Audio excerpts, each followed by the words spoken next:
Taxi driver was a jerk, bragging about how he had taken advantage of a drunk girl he picked up in the party zone of the city. It was the most uncomfortable taxi ride of my life. What is the most horrific thing that someone has told you super casually? Hey there viewer, so glad you can join me for another story time. If we haven't met yet, I'm Andrew, your go-to Reddit narrator, and today's story is gonna be wild. So strap and don't forget to hit that like button and subscribe for more awesome stories. If you do, I'll make sure to send you some white claws. Let's get into the stories. My therapist told me how she ran two people over, killing one and paralyzing the other during our first meeting. Lawyer here. I was representing a teenage boy charged with molesting a younger relative. His mother told me, "What's the big deal? I was molested as a kid and it didn't hurt me." I once asked my grandfather, "How you doing, grandpa?" And he said, "Not good, not good. I moved my bowels 3 times already today. Went to the doctors and they put a tube in my penis." Should I mention we were at a family funeral? Supervisor at work, Dwayne had his baby yesterday. Me, oh great. Boy or girl? Supervisor dead. Like WTF? Really? Poor guy and his wife had a stillborn. A relative told me about killing man who was attempting to rape him in the back of a truck once casually over drinks. Edit because English is confusing. The rape did not occur casually over drinks. The conversation did. I have homicidal intrusive thoughts. They border on impulses and I often feel like I'm being pulled towards them. I walked out on a date in the middle of a movie because I couldn't stop thinking about strangling her. To be fair, we were at a mental hospital. When I was in 7th grade, there was a rumor going around that a student had been raped during a football game. She got called to the principal's office in math class. It was a collaborative class, so 4 to 5 people at each desk. I was like, "I hope she's okay," and the girl across from me said, and I quote, "I don't know why everyone's making such a big deal about this. You can't rape black girls. Can't forget that one." I was on a date with this girl, and we drove by a fast food joint and a shared parking lot. She deadpan said, "My mom used to park here and shoot heroin with her BF, while me and my brother sat in the backseat." Me. Oh, wow. I was a heroin baby my mom was using while she was pregnant. Me. Oh. When I was 20-something back in the 90s, I was sitting on the front steps of my condo waiting for my sister's husband to pick me up. Nice old fellow, a tenant of my building, sat down next to me. His first sentence he'd ever spoken to me was, "Did you hear that they're taking my testicles off on Thursday?" I responded that I had not. He continued, "Yep, don't use them much anymore after the missus died." Mercifully at that moment my brother-in-law drove up. That he was going to prison for burning down a church. I had seen this guy about 10 times since the supposed accident. We were all hanging out and he said, "Guess what?" and that was that. Edit. This happened in South Texas for anyone wondering. Edit. And I laughed that he tried to gouge his girlfriend's eyes out, burned down her house and killed her 2 dogs. This guy had never raised his voice once. This was seriously out of left field. Edit. Goddamn guys. I never realized how many church arsonists there were. When I was in college, there was this guy who would hang around me sometimes that seemed just a little bit off. But he was nice, and we both had similar interests, so we hung out. One day, after I hadn't seen him for weeks, he tells me it's because the police were interviewing him. He tells me this story. Him and his 2 friends were in the woods, shooting a .22 pistol. Friend number 3 tries to fire and it doesn't go off. Friend number 3 looks into the barrel to check the gun. The gun then goes off, firing the round in there, and then the next round. Shooting him twice in the face. You read that correctly. 3 guys went into the woods with a .22 pistol, 2 walked out, and the third was shot twice in the face and died. Anyone who knows anything about guns knows this is basically impossible. But since guy and friend number 2 both had the same story, and the cops had no way to prove otherwise, no charges were filed. I stopped hanging out with that guy. Forever. I called my cousin and at the beginning of the convo, I asked what she was doing. She said, "Oh, just standing at the counter looking at my hand."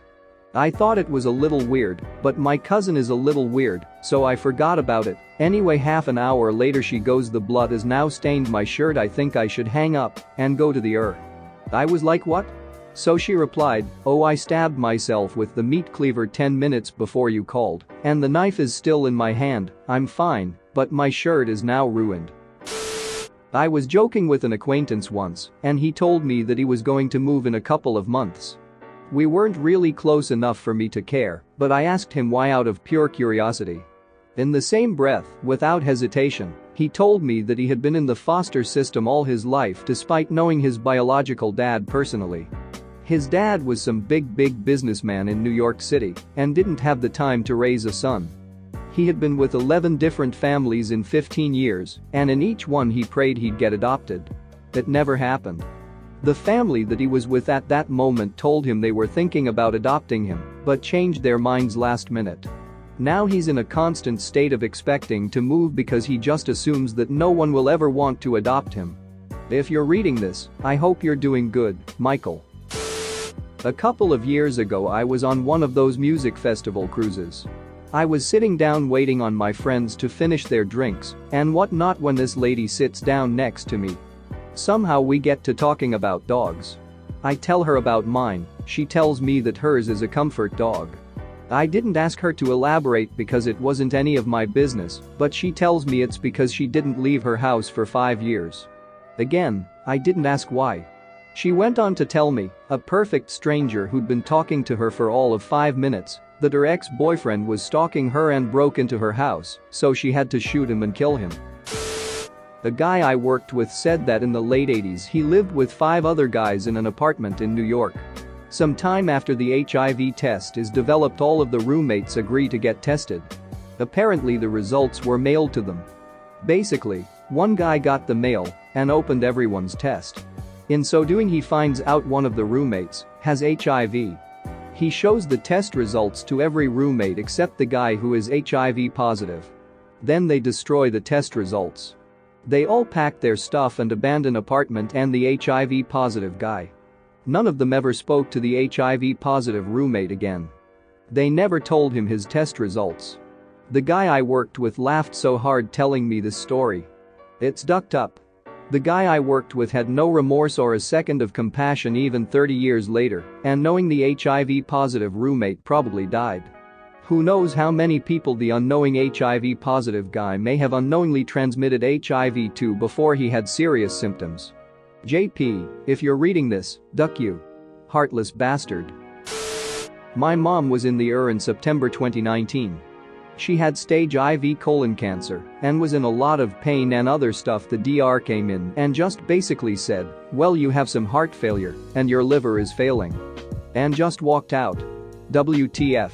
My mom died 14 hours later from septic shock that they did not tell us but had it wrote down in her chart. Ugh. Makes me so angry writing it. Edit. Wow, I had no idea this would get that much attention. Y'all are more sympathetic than my therapist. Thank you to whomever gave the award. I don't know what it means, but thanks. Edit 2.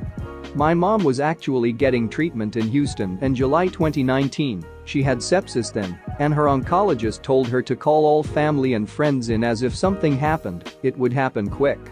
Her sister was the only one with her then, and the rest of the family was 8 hours away. We hauled ass there, and her DR was shocked that she was okay. We met with him after she got out of hospital there, and he said, there is nothing else we can do, but go to your local hospital, and they might have something, or we recommend you go on hospice. We were crying hysterically, and the DR had to actually walk out of the room. He started crying. So, we came home and she met with local oncologist 2 hours away. He was rude and didn't understand why she was trying to get treatment close to home. She was supposed to have blood work done every week, I think. The day before she passed away, she went to her primary DR and was 5 or so minutes late, and they cancelled her spot without calling. Apparently they don't realize PPL with cancer get weaker and weaker and are going slower than normal. Not that having that appointment would have changed the outcome, but holy crap. We could have had a warning or something. When she was at the localer, the DR said she needed to be transported to a better hospital for PPL in her condition. This was at 8 a.m. She didn't get transferred until 3:30 p.m. to a hospital that was 3 hours away. When my aunt and I got there, she wasn't responsive, she was at local ER. I had to call my dad and younger brother and tell them she wasn't going to make it. That was the hardest thing I have ever done. Life has been a ducking disaster since she died, as she was the glue that literally kept everything together and everybody getting along. I have been so depressed and angry since everything. Sorry if this is all over the place. Thanks for reading. Thanks for watching.